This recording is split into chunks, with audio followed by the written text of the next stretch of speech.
You started to mention one of the issues that is just so important to me and the people that I work with, which is housing. It is just a disaster. I'm talking about real affordable housing as opposed to what they call affordable housing. There's so many things to talk about. I know you have a particular plan, and also if we could touch on the whole Section 8 thing, 8-year waiting period for Section 8. Now, I know that's a federal issue, but I think that something could be done perhaps within our state. What do you think? Well, let me back up just for a second and say that I used to be head of something called the New Economy Coalition. And I do encourage people to look at that website, neweconomy.net, because what this is more than 200 groups that are looking at how to fix some of these structural problems. One of the things I'm trying to say in my campaign is that this isn't about one more program or a little bit more money here and there. This is about our structural system that is just not working. And in the case of housing, first of all, my wife is a professor of architecture and somebody who's done a lot of work on sustainable urban design. And one of the things she talks about, we talk about, is that, if you just leave housing to markets, then developers build expensive housing for rich people. One of the things I find shocking is that we have buildings in Boston, the Millennium Towers, One Dalton Place, and these are built as enormous piggy banks for foreign investors that keep them empty. So what we're building is homes that nobody is going to live in so that they make money.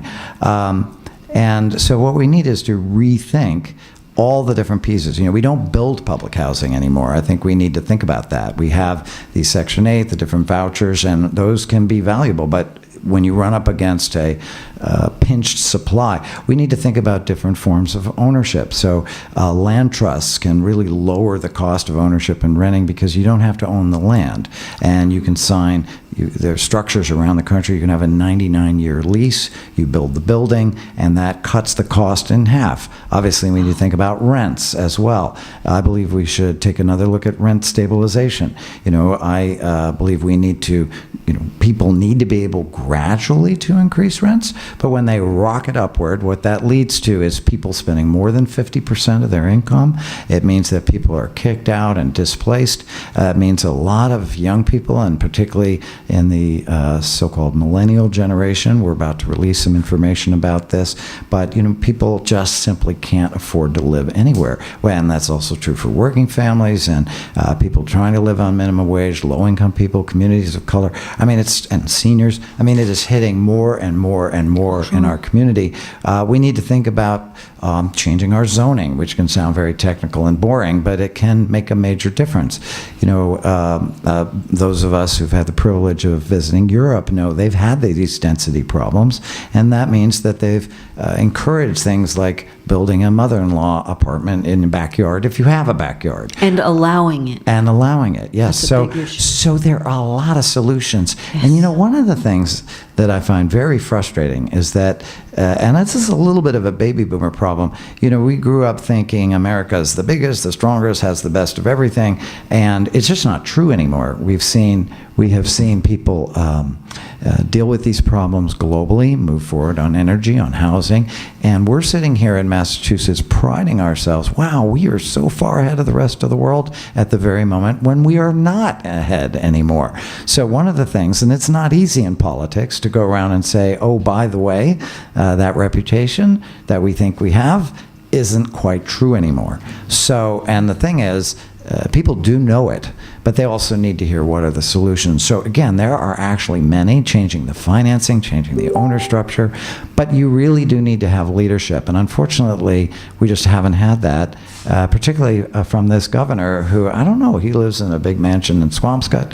I don't know what he thinks regular people have to deal with. And, I guess maybe he doesn't know a lot of these young folks who end up having to go back to their parents' home because they simply can't find a place to live.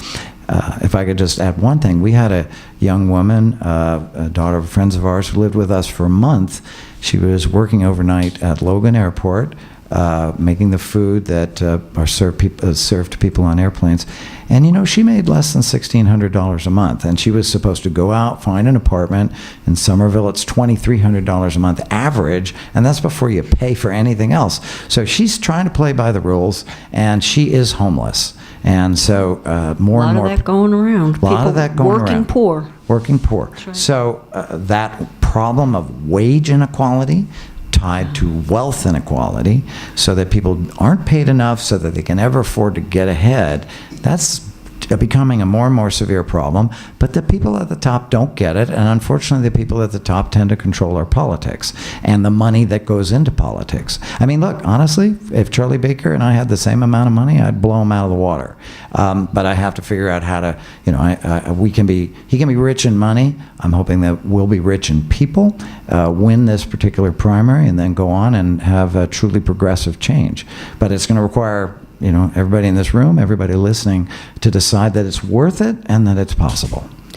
Why don't we play the next song, and then before we go to the break, I want to, I have a question. You brought up Charlie Baker and perhaps some of the differences. Maybe we could highlight a little more of the differences after this song. Sure.